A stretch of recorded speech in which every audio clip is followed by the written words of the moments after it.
Hello learners, I hope you are learning great. और advance spoken English sentence structure series में आप सभी का स्वागत है। तो आज की वीडियो में मैं आपको बताने वाला हूं कि आप कैसे इन हिंदी सेंटेंसेस को इंग्लिश में ट्रांसलेट कर सकते हैं। जैसे मानना पड़ेगा तुम बहादुर हो, मानना पड़ेगा कि तुम छक्के मारते हो, मानना पड़ेगा वो खूबसूरत है, मानना पड़ेगा रोहित लंबा है। तो इस तरह के सेंटेंसेस को आप कैसे इंग्लिश में ट्रांसलेट कर सकते हैं, वो भी एक नहीं 4 से 5 तरीक़ों से।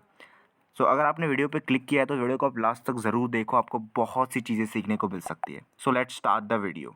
तो सबसे पहले स्ट्रक्चर देख लेते हैं कि स्ट्रक्चर कैसे रहने वाला है। तो सबसे पहले आपको लगाना है सब्जेक्ट। तो मैंने यहाँ पर आई लिखा है, तो आप कोई सा भी सब्जेक्ट यहाँ पर लगा सकते हो, ठीक है। आई हैव टू एडमिट, या तो आप एडमिट का यूज़ कर सकते हो या फिर एक्सेप्ट या एक्नॉलेज, यानी तीनों में से आप कोई सा भी वर्ड यूज़ कर सकते हो। या तो आप एडमिट कर लो, एक्सेप्ट कर लो या फिर एक्नॉलेज कर लो। और दैट ऑप्शनल है, आप चाहो तो लगाओ, नहीं चाहो तो कोई दिक्कत नहीं, मत लगाओ, ठीक है। और उसके बाद एक प्रॉपर सेंटेंस, ठीक है। और दूसरा तरीका है आई कांट डिनाई दिस और I can't deny this the fact, यानी दोनों का यूज़ कर सकते हैं। या तो आई कांट डिनाई दिस या फिर द फैक्ट दैट, और उसके बाद कोई सेंटेंस। मतलब इसका मतलब भी वही होता है, नकार नहीं सकता, इनकार नहीं कर सकता, तो यही सेंस है, ठीक है। मानना पड़ेगा या फिर स्वीकार करना पड़ेगा। और एक तरीका है आप I can't refuse to accept, आप इसका भी यूज़ कर सकते हो। I can't refuse to accept that, उसके बाद कोई सेंटेंस। तो तीनों का जो मतलब है ना, यही है कि मानना पड़ेगा, स्वीकार करना पड़ेगा, ऐसा है, ठीक है। चलिए कुछ एग्जांपल्स देखते हैं, क्लियर हो जाएगा। तो पहला सेंटेंस है मानना पड़ेगा कि तुम बहादुर हो। मानना पड़ेगा, यहाँ पर कोई प्रश्न नहीं पूछ रहा मैं, तो यहाँ पर नहीं लगेगा प्रश्नवाचक, मैंने गलती से लगा दिया है, ठीक है। मानना पड़ेगा कि तुम बहादुर हो, मैं बता रहा हूँ। तो मानना पड़ेगा मतलब एक्सेप्ट करना पड़ेगा।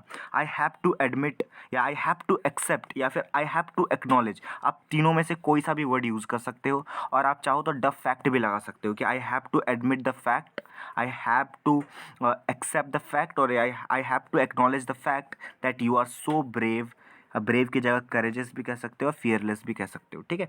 तो इसका तीनों का मतलब यही है कि मानना पड़ेगा कि तुम बहादुर हो, ठीक है। या फिर आप ये भी कह सकते हो आई कांट डिनाई दिस और I can't deny the fact that you are brave, you are courageous, you are fearless, ठीक है। या फिर आप कह सकते हो I can't refuse to accept that you are so brave, you are so courageous, you are so fearless, ठीक है। अब इस तरीके से आप इन सारे तरीक़ों से आप इस सेंटेंस को एक्सप्रेस कर सकते हो। एक नहीं, आपको एक से ज़्यादा तरीके पता होने चाहिए अगर आप इंग्लिश सीख रहे हो, है ना। दूसरा एग्जाम्पल है मानना पड़ेगा कि तुम सच बोलते हो। I have to admit that the fact, अब द फैक्ट लगा भी सकते हो, नहीं भी लगा सकते, ठीक है। I have to admit the fact that you speak the truth, ठीक है। तीसरा एग्जाम्पल है मानना पड़ेगा कि तुमने ये डिसीज़न लिया, यानी ये थोड़ा टफ डिसीज़न था लेकिन तुमने ये डिसीज़न लिया, ये तो इसके लिए अप्रिशिएट करना पड़ेगा, मानना पड़ेगा। I have to admit that you decided this, मुझे एडमिट करना पड़ेगा। एडमिट की जगह आप एक्सेप्ट का, एक्नॉलेज का भी यूज़ कर सकते हो। और आप I can't refuse to accept और I can't deny the fact that, आप इसका भी यूज़ कर सकते हो, जैसे कि मैंने आपको ऊपर ही बता दिया है, ठीक है। चौथा एग्जाम्पल है मानना पड़ेगा कि तुमने ये अकेले कर लिया, मतलब इतना थोड़े आसान नहीं था लेकिन आपने अकेले कर लिया, तो मानना पड़ेगा सर, आप अप्रिशिएट करना पड़ेगा।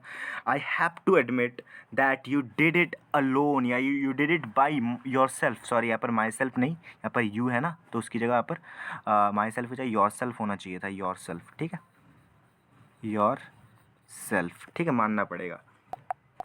पांचवा और लास्ट एग्जाम्पल है कि मानना पड़ेगा कि तुम लंबे छक्के मारते हो, यानी ऐसे तो शरीर में दम नहीं है, थोड़ा लग रहा है कि आप बहुत कमज़ोर सा हो, लेकिन मानना पड़ेगा कि आप लंबे छक्के मारते हो।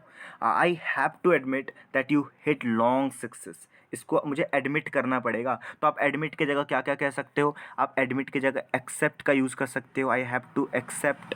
आप एक्सेप्ट का, एक्नॉलेज का, एक नॉलेज का यूज़ कर सकते हो, LED, एक्नॉलेज का यूज़ कर सकते हो। या फिर आई कांट डिनाई का यूज़ कर सकते हो, आई कांट डिनाई,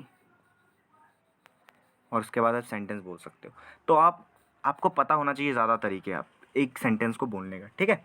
तो आई होप आपको वीडियो पसंद आई है। अगर आपको वीडियो पसंद आई है तो ऐसे ही और इन्फॉर्मेटिव कंटेंट्स के लिए आप मेरे चैनल को सब्सक्राइब कर सकते हो। वीडियो अगर पसंद आए तो वीडियो को लाइक कर सकते हो, अपने दोस्तों के साथ शेयर कर सकते हो, और एक प्यारा सा कमेंट कर सकते हो। Thank you so much for watching the video. I hope you enjoyed the video.